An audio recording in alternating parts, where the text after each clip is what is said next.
बिस्मिल्लाहिर्रहमानिर्रहीम। अस्सलाम वालेकुम नाज़रीन। प्रोग्राम सिटी 10 में मैं हूं आपकी मेज़बान अना यूसुफ। उम्मीद आप सब लोग ठीक ठाक होंगे। नाज़रीन, आज के प्रोग्राम में कुछ खबरें भी होंगी और इसके साथ साथ आगे चल के हमारे मेहमान भी प्रोग्राम का हिस्सा बनेंगे। हमने जी प्रोग्राम का, आपको पता है, पहला सेगमेंट होता है जी, हम आपके साथ एक बहुत ज़बरदस्त पैगाम शेयर करते हैं। सो आज का पैगाम, आज का मैसेज, हमारा पहला सेगमेंट, एक दिन एक नेकी।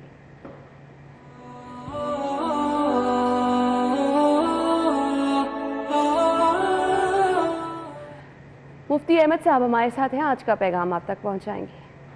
नहमदुहु व नुसल्ली अला रसूलिहिल करीम, अम्मा बाद। मैंने पिछले मैसेज के अंदर अमानत की अक़साम बयान की थी।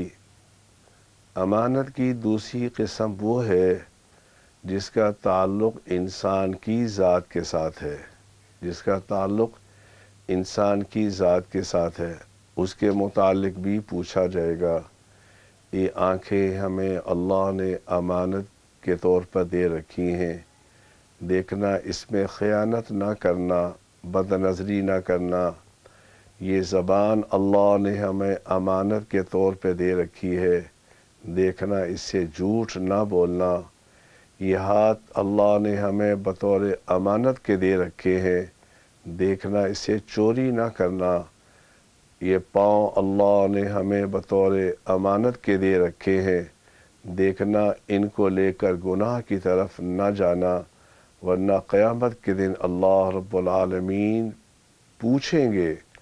बल्कि ख़ुद इरशाद फरमाया रब्बुल आलमीन ने, यौम नख्तिमु अला अफ़वाहिहिम, जिस दिन हम तुम्हारे मुँह पे मोहर लगा देंगे, तुम्हारे आज़ा गवाही देंगे।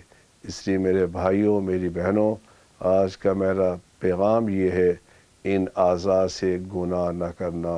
अल्लाह मुझे भी आपको भी इस अमानत को अदा करने की, इसकी लाज रखने की तौफ़ीक़ अता फ़रमाए। व आख़िरु दावाना अनिल हम्दुलिल्लाहि रब्बिल आलमीन। आमीन। ये था जी आज का पैगाम। आज की खबरें क्या हैं जी? टॉप स्टोरीज की तरफ बढ़ेंगे। नून लीग का पंजाब में तब्दीली का प्लान तैयार। मुस्लिम लीग नून ने अरकान सूबाई असम्बली को लाहौर पहुंचने की हिदायत कर दी है।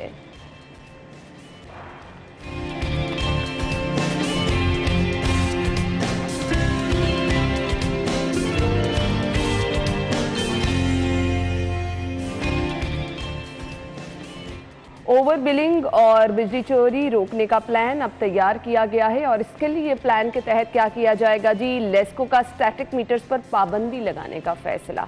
सो ये हमारी खबरें हैं। कुछ महंगाई के हवाले से भी बात होगी। लाहौर पुलिस का नया चीफ लाने की जो तैयारी की जा रही है, इस पर भी बातचीत होगी। हमारे साथ हमारे सीनियर रिपोर्टर्स मौजूद है। आमिर रजा खान साहब और अली सईद साहब ने ज्वाइन किया। अस्सलाम वालेकुम अस्सलाम। क्या हाल चले आप? करम अल्लाह का शुक्र। सो आप लोग भी जितना शुक्र अदा करें, ज़रूर करते रहा करें। हमेशा शुक्राना नेमत आपकी नेमतों में इजाफा करता है और मेरे ख्याल से ये बड़ा काफ़ी होता है कि हमें एक नया दिन मिलता है, दोबारा से अल्लाह ताला ज़िंदगी देता है और अल्लाह ताला मौक़े हमारे सामने रखता है कि आप अपनी ज़िंदगी अच्छे तरीके से जिए। सो अल्लाह ताला का शुक्रिया अदा करते रहना चाहिए। आ जाते हैं जी कुछ सियासी सूरत हाल की तरफ। बड़े तबसरे हो रहे हैं कि क्या होने जा रहा है। आमिर भाई, खबर ये है जी, मुस्लिम लीग नून ने अरकान सूबाई असम्बली को लाहौर पहुंचने की हिदायत जारी कर दी हैं। क्या होने वाला है अब? ऐसे हैजान सा है और मैं ये समझता हूँ कि एक पार्टी के लीडर की जानिब से इस्तीफ़ों के एक शोशा छोड़ने पर सारे इस तरह से सियासी हैजान में दाखिल हुए कि लग रहा है जैसे पता नहीं मुल्क में क्या अनरेस्टनेस है और क्या होने वाला है, क्या नहीं होने वाला, और इसी का असर जो मईशत पे पड़ता है वो भी हमें नज़र आ रहा है। ठीक है, अगर आपने अब इस कैफियत को लेके वाकई कारोबारी बिरादरी परेशान है कि पता नहीं सारी क्या दुनिया हो परेशान हो जाती है। कारोबारी आप कहते हैं, मुझे तो नज़र आता है क्योंकि मेरे तो घर में भी टीचर है, स्टूडेंट भी है, टीचर भी है, दोनों ही है। तो दोनों में वो हैजान नज़र आता है कि अब क्या होगा। रात मेरी बेटी को मैं पेपर की तैयारी का कह रहा था, वो मुझे कहती पहले बताओ ये परवेज़ अलैहि से जान कब छूटेगी। अच्छा, अब मैं इसका क्या जवाब दूं उसको? मैंने कहा भाई आपने आमना को पक्का किया हुआ है, ये तेरा काम है, मतलब तेरा काम नहीं है ना ये वाला बयान देना। तुझे अपनी पढ़ाई की तरफ सोचा दे। तुझे क्या लगे वज़ीर आला कौन होता है कौन नहीं होता। लेकिन मैं ये कहता हूँ कि चले बच्चों को भी, और भाई साहब बच्चे बड़े बूढ़े सब, आप जहाँ बड़ी मस्जिद में अच्छी चले चीज़ जाएं। है कि आपके बच्चे इतनी सेंस रखते नहीं हैं, हमें भाई वो सेंसिबल होना जमाना गुजर चाहिए गया जब हम बच्चों छोटे होते थे, हमें चीज़ों का इतना नहीं इदराक होता था। बच्चे सोशल साहिब मीडिया साहब पे हर तब चीज़ ये देखते, सोशल मीडिया हर इतना चीज़ फास्ट पे- नहीं था, अब हाँ। बच्चों को हर चीज़ हर की चीज़ समझ पे है। नज़र है, उनको हर चीज़ का पता है। एग्जैक्टली। तो मैं ये समझता हूँ कि वो सोशल मीडिया की वजह से तो इतनी फैन फॉलोइंग अच्छा, है दूसरा हीरो की। दूसरा वो जो हम बचपन में खेला करते थे, साहिब साहब याद होगा चाबी वाले खिलौने, हाँ, बिल्कुल। वो एक जोकर होता था जिसको चाबी दे दी जाती थी, फिर वो ड्रम बजाता रहता था। तो ये परवेज़ इलाही साहब वैसे ही एक इस किस्म के चाबी वाले खिलौने हैं। उन्होंने तो इमरान क्या खान करना है क्या नहीं करना, उसकी चाबी जो है वो इस वक्त स्पेन में है। मोहन्नस इलाही साहब वो इस वक्त वहाँ पर हैं, और ये जो हैं वो यहाँ पर हैं। तो मुझे नहीं लगता कि शायद कोई असम्बली तहलील करने वाला मामला होगा। मैं अपने नहीं, अब असम्बली हमरा तहलील शहबाज परवेज़ शरीफ इलाही साहब जो नंबर गेम को लेकर हमें एक्टिव नजर आ रहे देखें, हैं। नंबर गेम तो वहीं से निकलेगी नहीं, जहाँ नहीं, ठहरिए, एक पर सवाल मैं आजकल कर मेरी रहा हूं। ड्यूटी है। आमिर भाई ये बताएं कि असम्बली तहलील परवेज़ इलाही साहब के फैसले से होगी या कोई और बंदा करेगा? नहीं, इमरान खान करेगा।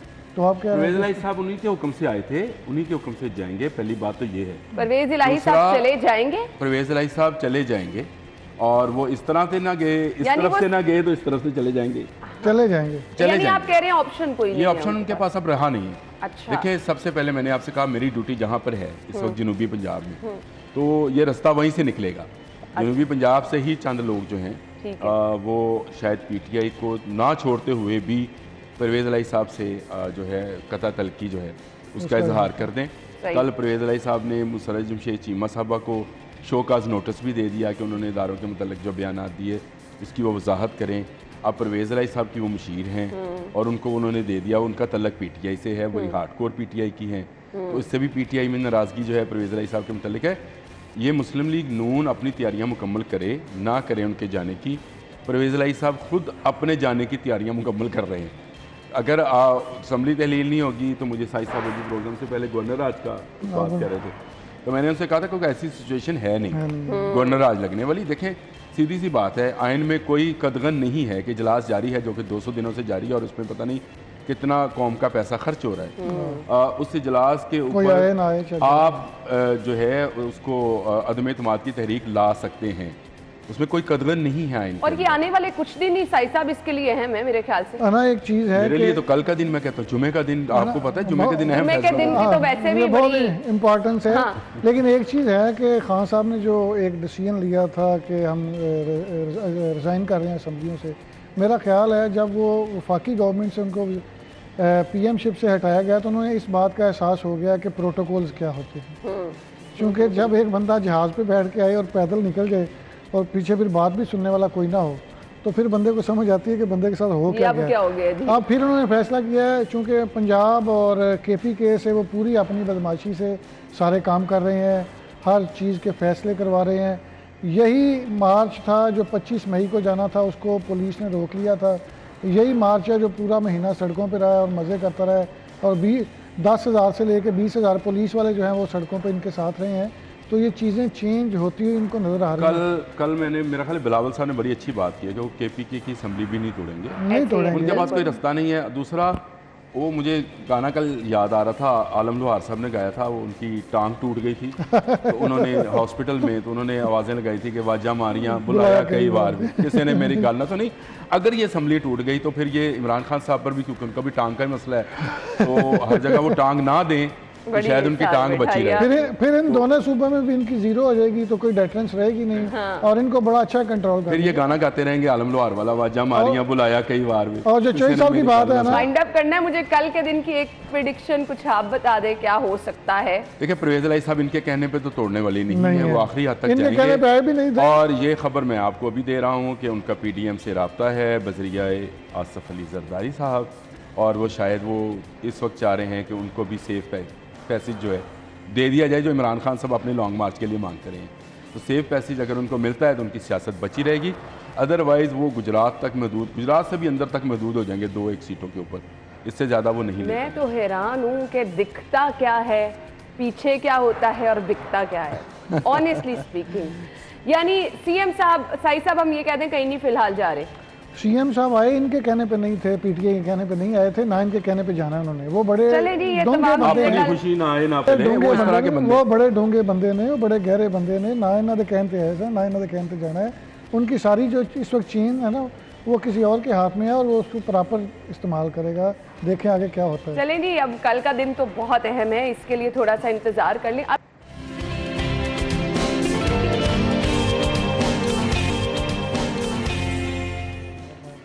Welcome back. और जी अब स्मार्ट मीटर लगेंगे। सवाल ये पैदा होता है कि जो आपका काम है वो आप इससे कर भी पाएंगे। यहाँ तो एक नई टेक्नोलॉजी आती है, वहाँ से उसका कोई ना कोई आपने तोड़ निकाल लिया होता है, क्योंकि हमारे पास जो बीच में काम करने वाले लोग हैं वो पहले इस टेक्नोलॉजी का कोई हल निकालते हो। ऑब्वियसली उनका सारा कुछ इसी पे ही चल रहा है, तो कैसे बिजली चोरी रुक पाएगी। लेकिन खैर, ओवर बिलिंग और बिजली चोरी की रोकथाम के लिए स्टैटिक मीटर पर पाबंदी लगाने का फैसला है।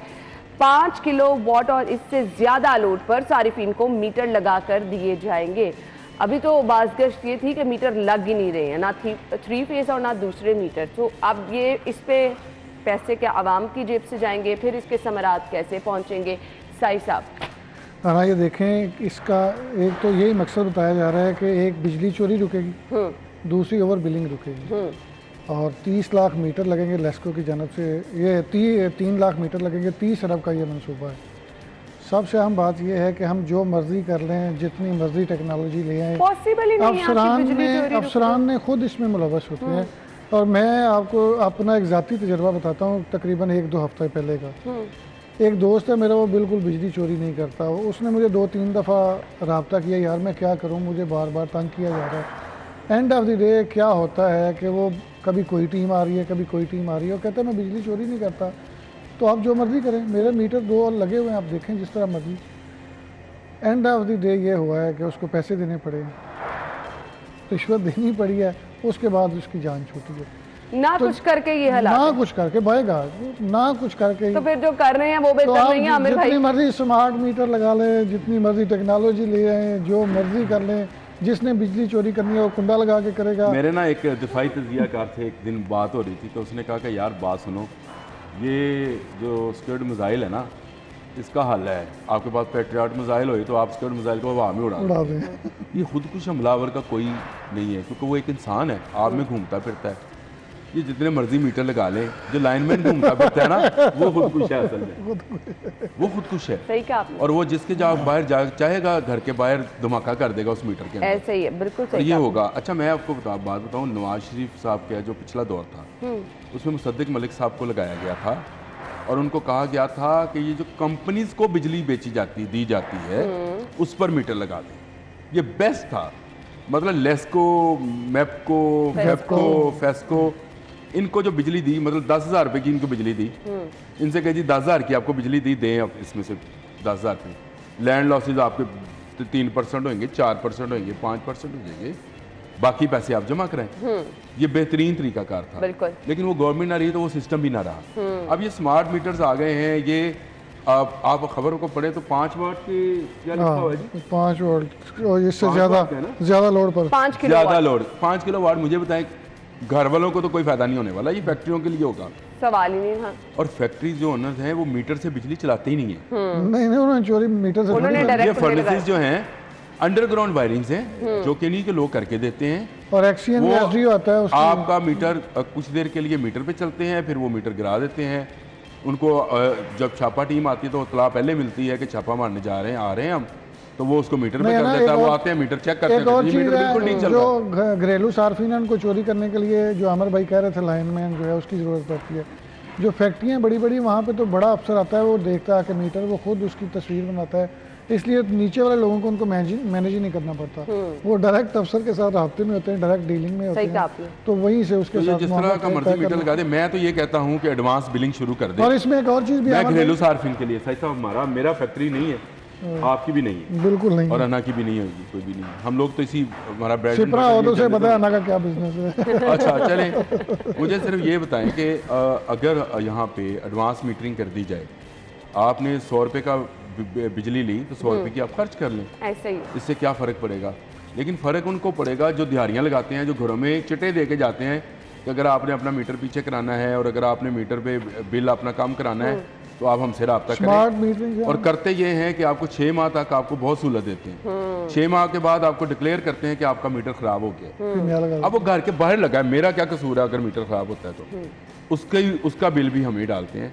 वो कुछ डालते हैं क्योंकि उन्होंने पैसे लिए होते हैं, फिर नया मीटर चेंज कर देते अच्छा, हैं। मुझे खबर को वाइंड अप करना है। ये जितने का प्लान बताया गया है, ये पैसे क्या स्मार्ट मीटर की मद में हमें पे करने पड़ेंगे? जो अगर मैं लगवाएंगे interested उनको पे करने पड़ेंगे, ठीक है। उन पर एप्लीकेशन है। कंपनी क्या सहूलत दे रही है? कंपनी ये सहूलत देगी कि वो कहते हैं कि हम अगर मीटर ख़राब हो जाएगा तो हमें कंट्रोल रूम से पता चल जाएगा, टेम्परिंग होगी तो कंट्रोल रूम से मैसेज आ जाएगा, आपकी बिजली चोरी कर रहा है कोई तो कंट्रोल रूम से मैसेज आ जाएगा। मैं समझ रहा हूँ ये नासा की दुनिया, इसमें रेट बढ़ जाएगा, मैं वही कह रही इसमें हूँ, करप्शन का रेट बढ़ जाएगा, ऐसे ही। होगा कुछ नहीं। लेकिन जिस तरह वो- PTI के दौर में मेरे पास अफसरों एक ने पैसे मिसाल है, कमाए। लेकिन मैं दे नहीं सकता हूँ इस वक्त ऑन एयर आपको। या रेट कैसे बढ़ेगा और क्यों बढ़ेगा वो भी मैं आपको बता दूं। वो आप ब्रेक में हमें मिसाल बता दीजिएगा, मुझे कुछ खतरा लग रहा है नहीं, मैं आपसे। सुना दूं। नहीं, नहीं, इसी तरह PTI के दौर में लोग डरते थे, अफसरान कहते जी बड़ा सख्ती बहुत है, तो जो एक काम 2 रुपए का हो रहा था वो 200 में कर रहे थे। इसी तरह कोविड में जब पाबंदियां लगी थी तो सारे अदारे कहते थे नहीं नहीं बड़ी सख्ती है, लेकिन वो पैसे जो अब ये थे वो स्मार्ट काम मीटर तो के नाम बैक- पे लूटा जाएगा। बिल्कुल ऐसे ही है। लेकिन ये अगर आप कह रहे हैं बिजली चोरी रुक जाएगी, तो ये तो फिलहाल पॉसिबल नजर ही नहीं आ रहा, किसी सूरत पॉसिबल नजर नहीं आ रहा। जितनी मर्जी आप स्मार्ट टेक्नोलॉजी का इस्तेमाल कर ले, उसको ले आए, यहाँ पे कोई ना कोई हल निकाल लेता है। जो लोग अंदर बैठे हैं वही निकालते हैं। ब्रेक ले लेते हैं, ब्रेक के बाद वापस आते हैं, हमारे साथ रहिए।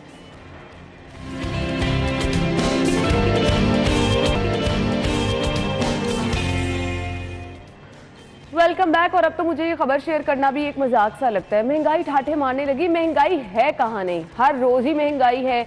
अब ये किया जा रहा है, नया चावल आने पर कीमतें कम होने के बजाय बढ़ गई। सेट पैटर्न क्या होता है, चावल जब नया आता है तो अब यहाँ पे तो जो हर नई चीज आ रही है उसकी कीमत बढ़ी है। सिर्फ चावल की हम क्या बात करें? आमिर भाई क्या वजह बता रहे हैं ये चावल बढ़ने? मैं नहीं बोलने वाला, क्योंकि जब मैं कहावत सुनाता हूँ फिर आप कहते हैं जी कि ब्रेक ले वो लें। आशा जो है माइंड करती है, वो चोर चक्के वाली कहावत जो है। फिर आप उस पे आ गए। मेरा वो नहीं, मैं नहीं, सुनाऊंगा आपने नहीं, ये वाली कहावत पक्की कर सुनाऊंगा ली है। नहीं। जब हर शो के लिए जब पक्की कर ली। आपके सूबे में इंतजामी सरबराह जो है, जो कि वज़ीर आला कहलाते हैं, चले कह दे। वो उनका अगर कंट्रोल नहीं है तो फिर आप मुझे बताएं। चले मैं नहीं बोलता हूँ यार आमिर भाई कैसी बातें कर रहे हैं, कंट्रोल नहीं है, वो फोकस ही नहीं कर रहे इस बात पे, तो उनका फोकस ही नहीं, उनका कंट्रोल भी नहीं है, नहीं इस चीज पे फोकस उनका कंट्रोल भी नहीं है। माजरत बड़े के साथ किसी चीज पे नहीं है। माजरत के साथ और परवेज राय साहब को अना मैं मतन- बड़ा अच्छा एडमिनिस्ट्रेटर समझता अना था। मतंजन की देग हो ना, मतंजन की देग हो तो मिक्स चावल होते हैं, कोई पता नहीं चलता किस रंग के चावल हैं। ये मतंजन गवर्नमेंट है, इसमें किसी को पता ही नहीं क्या काम कर हम ये इन पर एक्सपीरियंस असर हो इनका गया पिछला कोई? देख चुके हैं ना आमिर भाई, तो वो वाला हमारे एक माइंडसेट था। हाँ, मैं माइंडसेट था कि अगर शहबाज शरीफ के बाद कोई बंदा इसको सूबे को कंट्रोल कर सकता है तो परवेज राय राय। साहब। लेकिन परवेज राय साहब ने वो जैसे आप समझे कि कोई बदला लिया। मिड टर्म पेपर्स में बच्चा फर्स्ट आए और फाइनल में फेल हो जाए, तो ये फेल शुदा बच्चा है। परवेज राय साहब की एडमिनिस्ट्रेशन मुकम्मल तौर पर फेल है। मोहम्मद हाँ पट्टी नामी एक बंदा जो कि 7वें ग्रेड में भर्ती हुआ था, अभी वो प्रिंसिपल सेक्रेटरी बना फिरता है, वो चला रहा है। मोनस और वो भाई भी जिस चला चला नहीं रहा, लूट रहा है। मोनस लाई भी चला रहे हैं। डोबरा जो भी आपको मतलब मैं समझता हूँ कि परवेज लाई साहब की उम्र के साथ साथ अपनी फहम फरासत जो है वो ख़त्म हो चुकी है। वो बेचारे किसी के हाथ में खेल रहे हैं। मैंने पहले भी सेगमेंट में आपको यही बात की थी, वो किसी के हाथ में खेल रहे हैं, चाहे वो मोनस लाई साहब हैं, चाहे वो मोहम्मद खान भट्टी साहब हैं, कोई भी है।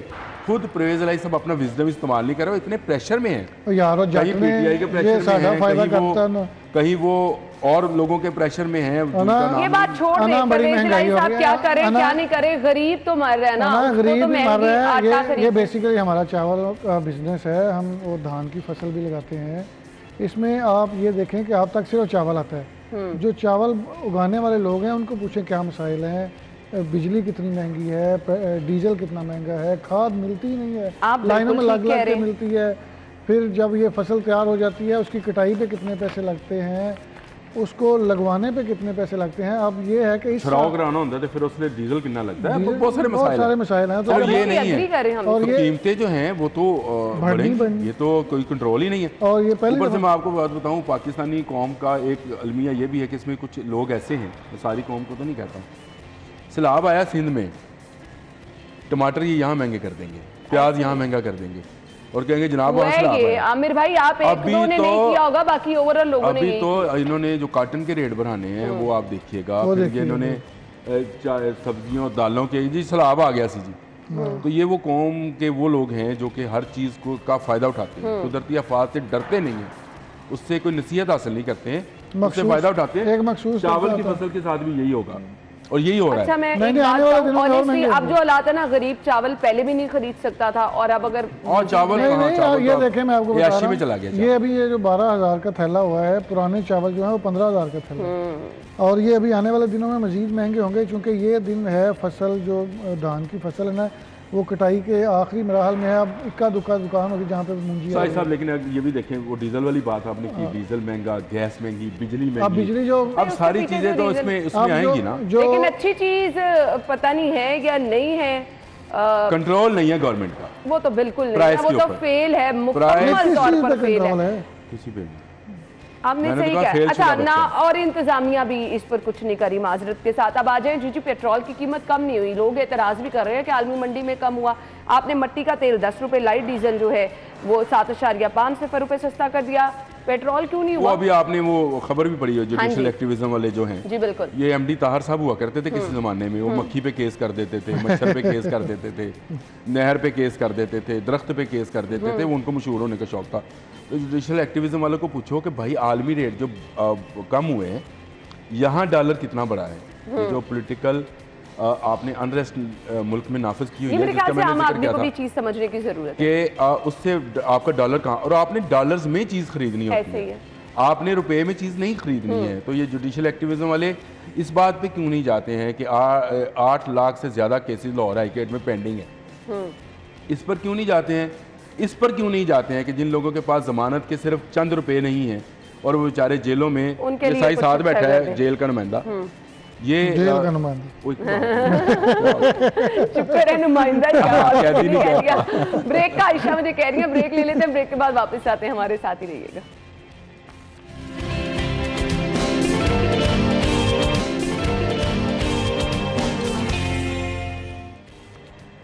Welcome back. और सीसीपीओ के लिए उम्मीदवार जो मजबूत हैं वो हैं जी वसीम सियाल। नया चीफ लाने की तैयारियां की जा रही हैं।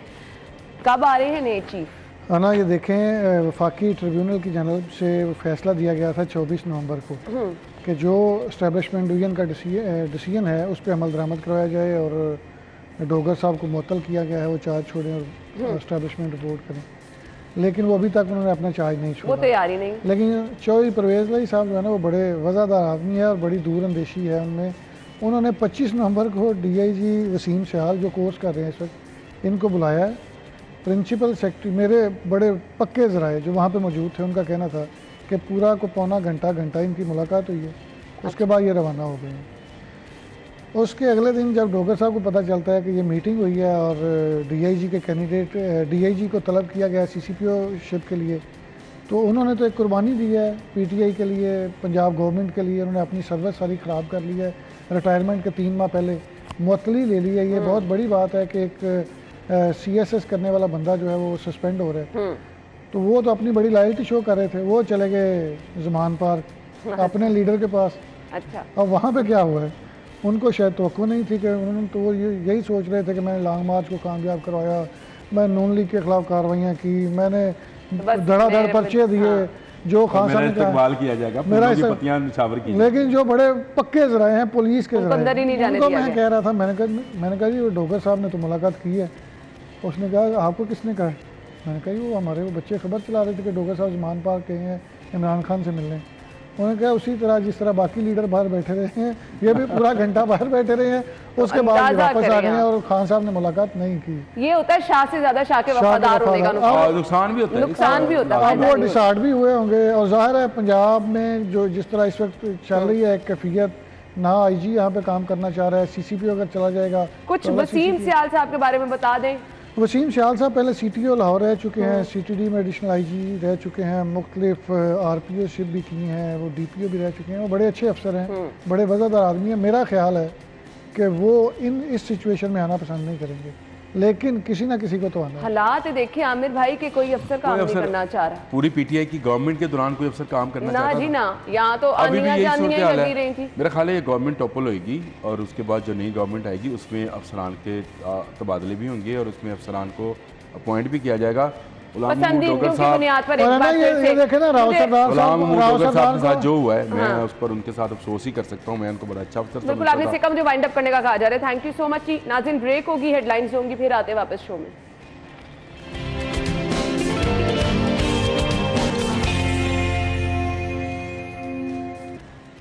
अच्छा जी, ओपन मार्केट के रेट क्या हैं? तौकीर की तरफ चलेंगे, वो हमें बताएंगे। तौकीर बताइए, सब्जियां किस कीमत पर मिल रही हैं, क्या रेट हैं आज ओपन मार्केट के? जी बिल्कुल, देखें सबसे ज़्यादा हर घर के अंदर जो परेशानी होती है सुबह के वक्त वो यही होती है कि आज पकाना क्या है, और इसी पकाने की टेंशन के अंदर जो है वो बहुत ज़्यादा सोच विचार के बाद जो फ़ैसला किया जाता है, तो फिर दूसरी टेंशन जो है वो बन जाती है कि सब्जियों की कीमतें क्या होंगी। ये भी बहुत परेशानी की बात है हर घर की ख़वातीन के लिए, और इसी सिलसिले में जो है वो आज की जो सब्जियों की कीमतें हैं वो ख़ासी कमी जो है उनके अंदर नहीं दिखाई जा रही है। क्योंकि अगर हम कुछ देर पहले की या कुछ अर्सा कबल की बात करें तो तब सब्जियों की जो कीमतें थी वो काफ़ी लो थी, काफ़ी कम थी, लेकिन अब जो है वो जिस तरह से सब्जियों की कीमतों में इजाफा हुआ और उसमें बिल्कुल भी कमी नहीं आई, जिसके अंदर स्पेसिफ़िक अगर जो चीज़ है प्याज टमाटर जो बहुत ज़्यादा इस्तेमाल होते हैं उनमें जिस तरह से कमी आना चाहिए थी वो कमी बिल्कुल भी नहीं आई। इस प्याज आज भी जो है वो तकरीबन 170 रुपये तक जो है वो फ़रोख्त किया जा रहा है, जबकि मार्केट जो मंडी है वहाँ पर 160 रुपये जो है सेल किया गया है, और यहाँ पर जो बाज़ार के दुकानदार हैं वो 170 180 यहाँ तक के तकरीबन जो हैं वो 200 तक भी प्याज फ़रोख्त किया गया है, जो कि बहुत परेशानी की बात है, जिसकी कीमत बिल्कुल भी कम नहीं हो रही। और यहाँ पे आने वाले लोग जो हैं उनका भी ये कहना है कि कम से कम प्याज टमाटर ऐसी चीज़ें हैं जिनकी कीमतों में कमी की जाए। इसके अलावा अगर मैं आपको टमाटर का रेट बताता चलूँ तो वो भी तकरीबन 150 से 160 के करीब सेल किया जा रहा है, जबकि देसी लहसुन जो है वो 230 के करीब जो है वो फ़रोख्त किया जा रहा है। और ये ऐसी चीज़ें हैं जो रोज़मर्रा रूटीन के अंदर जो हैं वो इस्तेमाल होती हैं, जिसके अंदर बंद गोभी की बात करें तो वो भी 50 रुपये तक फ़रोख्त की जा रही है।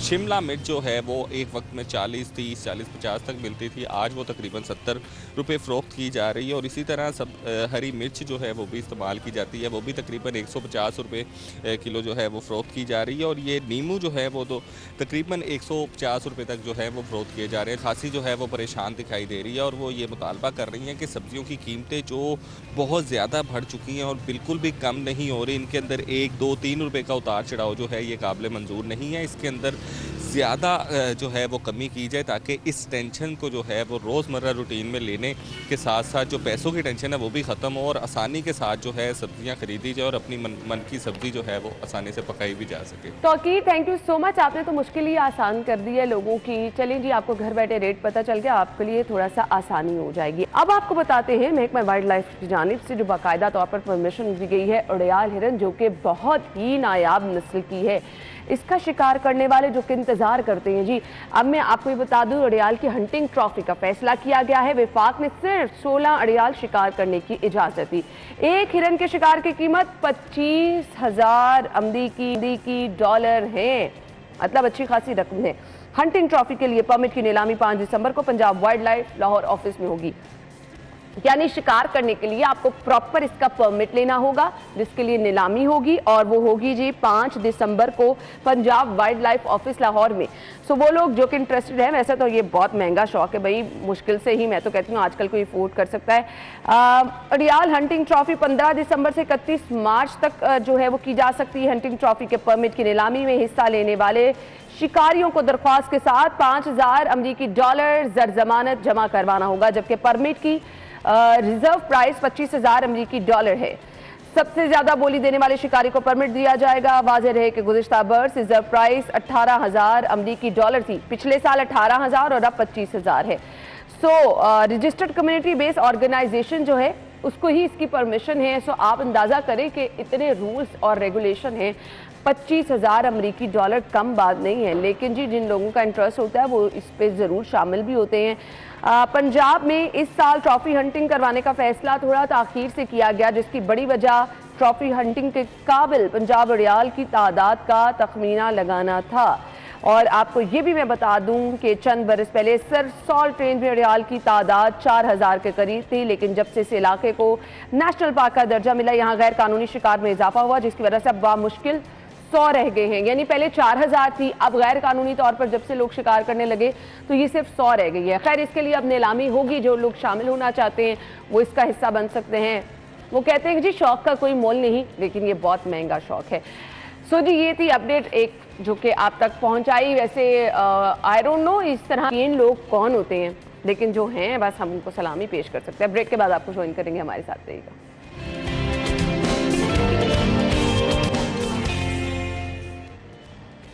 Welcome back. प्रोग्राम के इस हिस्से में हम आपको बताने वाले हैं कि आज पाकिस्तान समेत दुनिया भर में मूजी मर्ज है एड्स, जिससे बचाव का आलमी दिन मनाया जा रहा है। ये दिन मनाने का मकसद क्या है? आप तक इंफॉर्मेशन पहुंचाना, आपको इस मूजी मर्ज के बारे में मुकम्मल तौर पर आगाही देना और इसके कुछ सिम्टम्स और इससे बचाव के लिए एहतियाती तदाबीर क्या हैं। सो आज के प्रोग्राम का मकसद सिर्फ और सिर्फ ये है। दिन मनाने का मकसद भी यही है कि आपको मैक्सिमम जो है वो इन्फॉर्म किया जाए, प्रिवेंशन की तरफ लेकर आया जाए।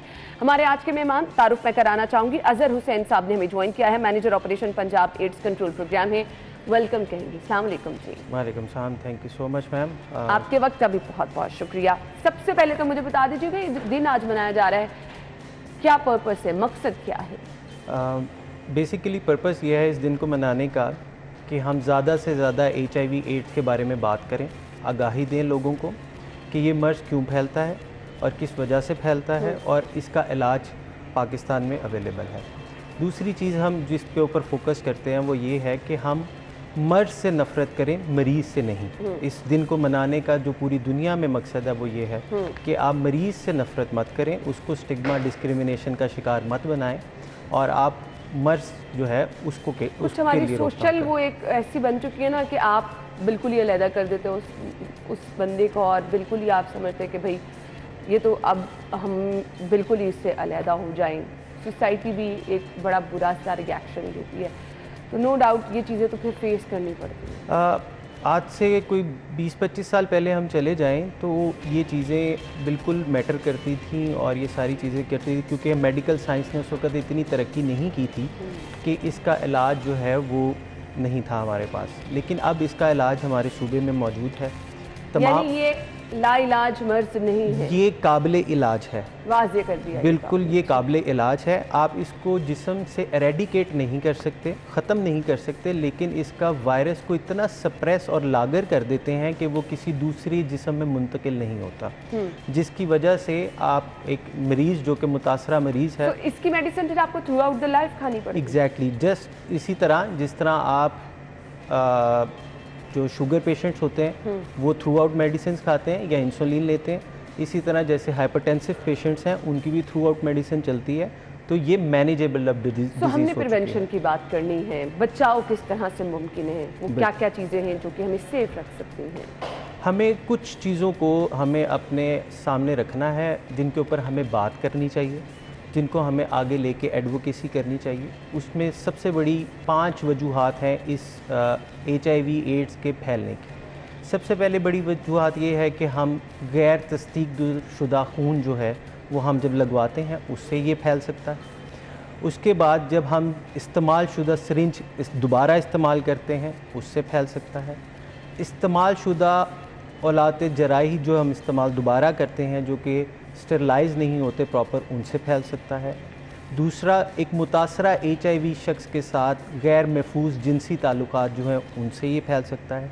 एक HIV मुतासरा माँ से बच्चे को मुंतकिल हो सकता है। ये 5 वजूहात हैं जिनसे HIV एड्स की ट्रांसमिशन आगे चलती है। और जब आप इन 5 वजूहात को कैप्चर कर लेते हैं तो उसकी वजह से उसकी प्रेवलेंस की रोकथाम भी कम हो जाती है। और दूसरी चीज़ ये होती है कि जब आप जो भी मुतासरा शख्स है अगर आप उसको अद्वियात का बाकायदगी से इस्तेमाल शुरू करा देते हैं तो वो आगे किसी और को ट्रांसमिट नहीं। चलिए ये तो वाज़ी हो गया, अब इसके सिम्टम्स की तरफ आ जाएं। सिम्टम्स इसके डिफरेंट सिम्टम्स हैं। पहले बंदा जो होता है वो HIV का इन्फेक्टेड होता है, उसको 6 से 8 साल लगते हैं एड्स में कन्वर्ट होने में। अब उस पैसेज में उस टाइम में 6 से 8 साल के उसको डिफरेंट सिम्टम्स आ सकते हैं। वो अक्यूट भी हो सकते हैं, क्रॉनिक सिम्टम्स भी हो सकते हैं, जैसे कि मुस्तकिल बुखार का रहना, ड्राई कफ, एकदम से आपका वेट लॉस होना और डिफरेंट जो आपकी स्किन की एलर्जीज़ हैं वो आ जाती हैं। इस तरह के सिम्टम्स जब आपको आना शुरू हो जाएं तो आप फ़ौरन अपना HIV की स्क्रीनिंग की तरफ जाएं। आपके तवस्सुत से मैं गुजारिश करूंगा तमाम लोगों से कि वो अपना HIV का स्टेटस हर साल बाकायदगी से जानें। हर साल अपनी बाकायदगी से HIV और हेपेटाइटिस दोनों की स्क्रीनिंग करें और अपना स्टेटस उनको पता होना चाहिए, चाहे वो पॉजिटिव हैं चाहे वो नेगेटिव। सही, तो यही चीज़ें हैं जो कि अगर टाइमली आपको पता चल जाए तो आपकी ज़िंदगी को भी महफूज बना सकती है। पाकिस्तान में इसका 100% इलाज है, मेडिसिन की सूरत में है। और आपने ये तो कहा कि थ्रू आउट द लाइफ खानी पड़ती है, तो ये नहीं है कि आपने इतने टाइम के लिए खानी है। जो लोग ये प्रैक्टिस करते हैं कि बीच में मेडिसिन ड्रॉप कर दें, मुझे दोनों चीज़ें बता दीजिएगा। पहले मेडिसिन की सूरत में ही इलाज है? सबसे पहले ये कि महकमा primary and secondary health care ने पंजाब के तमाम अजला में हालिया expansion Punjab AIDS control programme के थ्रू से की है और 45 सेंटर्स काम कर रहे हैं पूरे तमाम सूबे के अंदर, जो कि फ्री ऑफ कॉस्ट मुफ्त स्क्रीनिंग, काउंसलिंग, टेस्टिंग और ट्रीटमेंट की फैसिलिटीज़ दे रहे हैं। HIV पेशेंट को हम जो है मंथली मेडिसिन प्रोवाइड करते हैं फ्री ऑफ कॉस्ट, जिस मेडिसिन की जो मालियत है वो तकरीबन 20,000 के करीब है एक पेशेंट की पर मंथ, और ये उसको through out the life free of cost मिलती है। तो जब आप ट्रीटमेंट पे आ जाते हैं उसको लेके, और कोई शॉर्टेज नहीं है इसके अंदर हमारे पास मेडिसिन की, हर जगह हमारे सेंटर्स पे अवेलेबल है। ठीक है। प्राइवेटली ये मेडिसिन अवेलेबल नहीं है। ठीक है। और सिर्फ गवर्नमेंट ऑफ पंजाब के पास उनके सेंटर्स पे ये मेडिसिन अवेलेबल है। ठीक है। अच्छा जी, मेडिसिन भी है, और मैं उन लोगों के बारे में जानना चाह रही हूँ जो बीच में खा के मेडिसिन ड्रॉप कर देते हैं, उसका क्या? ये एक बहुत इशू है, हमें इसके ऊपर बहुत ज़्यादा एडवोकेसी करनी है, बीइंग ए मीडिया भी और तमाम स्टेक होल्डर्स को, क्योंकि जब एक मरीज़ मुतासरा होने के बाद मेडिसिन खाना शुरू करता है तो उसको 1 साल के अंदर अंदर अपनी क्वालिटी ऑफ लाइफ खुद फील होती है बेहतर होना। उसका जो वेट लॉस था, जो उसको सिम्टम्स आ रहे थे, वो अब नहीं आते, और वो खुद फील करता है कि वो उसका इम्यूनिटी जो है, क़ुव्वत मुदाफ़ियत जिसको हम कहते हैं, वो बढ़ती जाती है और उसकी लाइफ बेहतर होती जाती है। तो वो ये समझता है कि अब मैं ठीक हो गया हूँ, तो वो मेडिसिन ड्रॉप कर देता है। जब वो मेडिसिन छोड़ता है तो फिर वो जो वायरस उसकी बॉडी के अंदर होता है, जिसको ये मेडिसिन एक जगह महदूद कर देती हैं, वो दोबारा बॉडी में फैलना शुरू हो जाता है और आपको सिम्टम्स दोबारा से आना शुरू हो जाते हैं, और फिर आपकी वही कैफियत होती है जो कि पहले थी। उसके बाद फिर आपका इसी तरह आगे प्रॉबिलिटी बढ़ जाती है कि जैसे जैसे आपका एक्सपोजर कहीं होगा तो आप किसी और को ट्रांसमिट करेंगे। सही, तो इसके लिए आपको मेडिसिन तो बिल्कुल ब्रेक नहीं करनी है।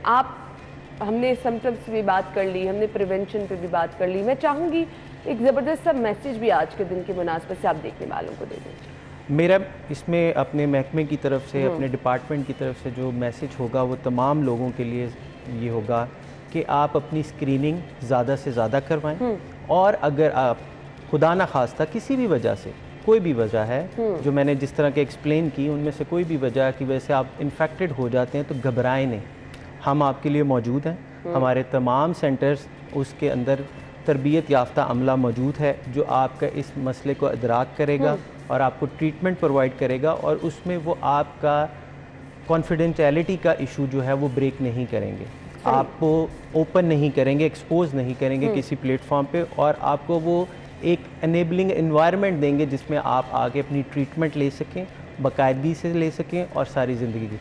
तो इसलिए हमें घबराने की अब ज़रूरत नहीं है इस डिज़ीज़ को लेके, हमें इसकी आगाही ज़्यादा से ज़्यादा करनी है, लोगों को ज़्यादा से ज़्यादा बताना है, और घबराना नहीं और शर्मिंदा नहीं होना। और ये यही एक रास्ता है कि हम इससे बचाव भी, ज़्यादा लोगों को इससे मुतासर होने से रोक सकते हैं।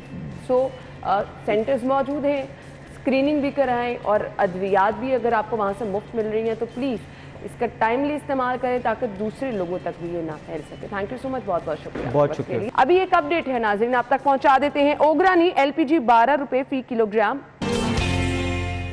खुश आमदीद आपको एक बार फिर से कहेंगे प्रोग्राम के इस हिस्से में। जी, हम आपको बताने वाले मौसम की सूरत हाल, स्मॉग बहुत ज़्यादा बढ़ चुकी है और हर दूसरा बंदा मुतासर भी हो रहा है, लेकिन आज कंपैरेटिवली आई डोंट नो कि मुझे लग रहा था कम थी कुछ, लेकिन आपने जी इससे महफूज भी रहना है। मौसम में तब्दीली और बारिश का इंतज़ार किया जा रहा है। दिसंबर का आज आगाज़ हो चुका है, और वो जो ठिठरने वाली सर्दी दिसंबर से हम मुंसलिक कर देते हैं, वो वाली सर्दी अभी तक फ़िलहाल शहर में नहीं है, लेकिन आने वाले दिनों में मौसम कैसा रहने वाला है, हम चलते हैं मौसम की सूरत हाल आपको बताएंगे टुडेज़ वेदर में। हमारा सेगमेंट है जी टुडेज़ वेदर।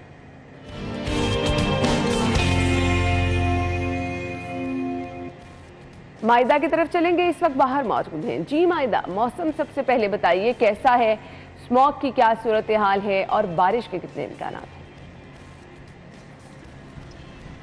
बिल्कुल है ना, मौसम की अगर बात की जाए तो जैसे आपने बताया कि दिसंबर का जो है वो बाकायदा तौर पर आगाज़ हो गया है। कुछ अर्सा अगर पीछे चले जाएं तो देखा जाए इस मौसम में अच्छी खासी जो है वो धुंधें पड़ रही होती थी और अच्छी खासी सर्दी भी जो है वो पड़ रही होती थी।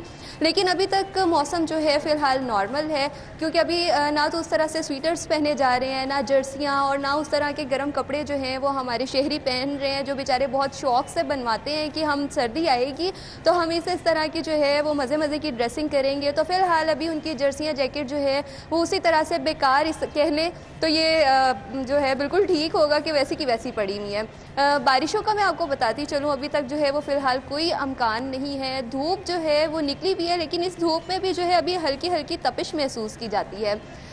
अगर बात करें एयर क्वालिटी इंडेक्स की, जहाँ जो है वो मौसम चेंज हो रहा है तो उसी साइड पे जो है एयर क्वालिटी इंडेक्स में अच्छा खासा जो है वो इजाफा देखने में नज़र आ रहा है। आज शहर लाहौर जो है वो दूसरे नंबर पर है और 434 जो है वो एयर क्वालिटी इंडेक्स रिकॉर्ड किया जा रहा है, जो काफ़ी ज़्यादा ख़तरनाक है हमारे शहरियों के लिए। लेकिन उसी के साथ साथ जो है वो अतराफ़ में भी काफ़ी ज़्यादा जो है एयर क्वालिटी इंडेक्स रिकॉर्ड किया जा रहा है। लेकिन यहाँ सवाल हमारी इंतज़ामिया पर उठता है कि क्यों अभी तक जो है वो एयर क्वालिटी इंडेक्स को कंट्रोल नहीं किया जा रहा। ये एयर क्वालिटी इंडेक्स ना कंट्रोल होने के बायस जो है शहरी अच्छे खासे बीमार हो रहे हैं, वायरल इन्फेक्शंस देखने में नज़र आ रही हैं, लोगों के गले ठीक नहीं हो रहे हैं, फीवर हो रहा है, हर दूसरे बंदे में जो है बच्चों में फीवर जो है वो बुरी तरह से हाँ बिल्कुल ऐसे स्मॉग के असरात हम देख भी रहे हैं। मायदा, अच्छा ये कहिएगा, वो जो मैंने कहा जी दिसंबर का आगाज हो गया, सर्दी उस तरह से नहीं आई है, सो कुछ प्रेडिक्शन किए महकमा मौसमियात ने कि दिसंबर का स्टार्ट तो हो गया, क्या मिड में जाके शदीद सर्दी आएगी? सर्दी की लहर प्रॉपर महसूस होने वाली सर्दी कब से शुरू हो रही है? मौसम जो है फ़िलहाल अना अभी से तरह से 10 से 15 दिन मज़ीद इसको जो है वो बदलने में लगेंगे, क्योंकि अभी तक जो है वो बारिशों के अमकानात ज़ाहिर नहीं किए गए हैं। जैसे बारिश होगी तो थोड़ी जो है वो सर्दी की शिद्दत में भी इजाफा देखने में नज़र आएगा। लेकिन अभी तहाल आइंदा हफ्ते में जो है पूरे 7 दिन तक कोई बारिश के दूर दूर तक अमकानात नहीं है, इसीलिए जो हमारे शहरियों को इसी तरह का मौसम जो है वो झीलना पड़ेगा। कभी देखा जाए तो दोपहर के औकात में इस टाइम बाहर शहरी धूप में बैठ के किन्नों खाकर और इस तरह के फ्रूट्स इंजॉय करके मौसम को जो है वो अच्छा खासा इंजॉय कर रहे होते थे। लेकिन अभी धूप में थोड़ी देर बैठो तो आपको अच्छी खासी जो है वो गर्मी लगना शुरू हो जाती है। तो अभी आइंदा हफ्ते में जो है वो इस तरह के अभी कोई अमकान नहीं है कि ज़्यादा जो है वो सर्दी पड़ सकती है।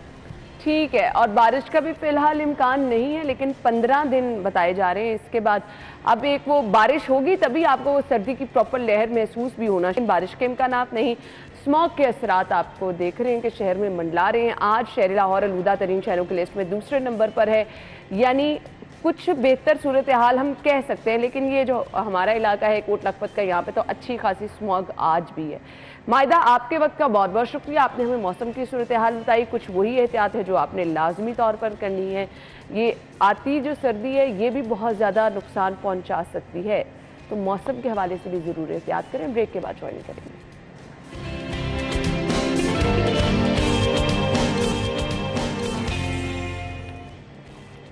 आप हेल्दी कैसे रह सकते हैं, टुडेज हेल्दी टिप में बता देते हैं।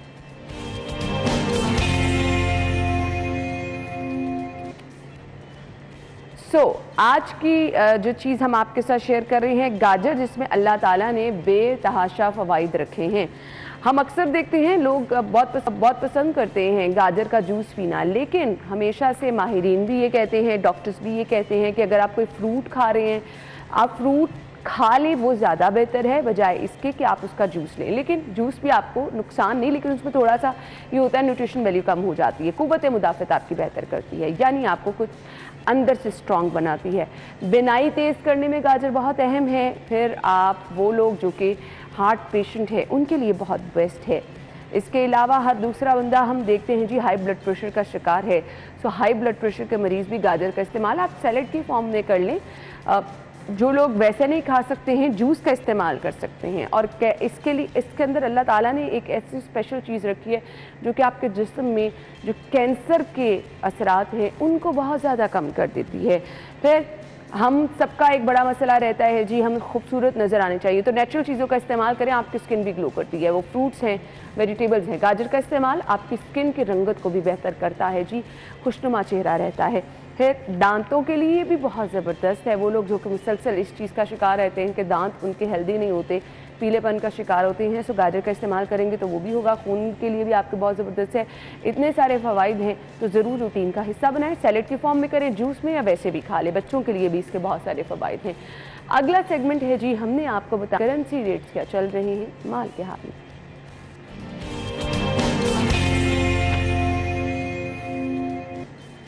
लिस्ट है हमारे पास, आपके साथ शेयर करते हैं।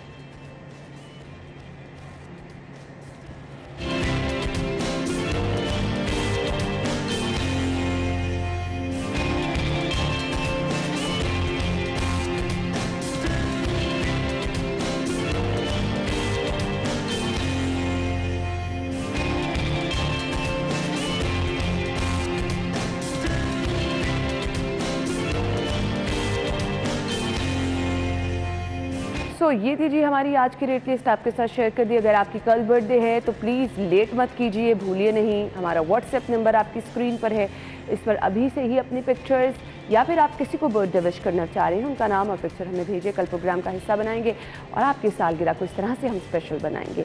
अपना बहुत सारा ख्याल रखिएगा। कल तक के लिए इजाज़त दीजिए। अल्लाह हाफ़िज़।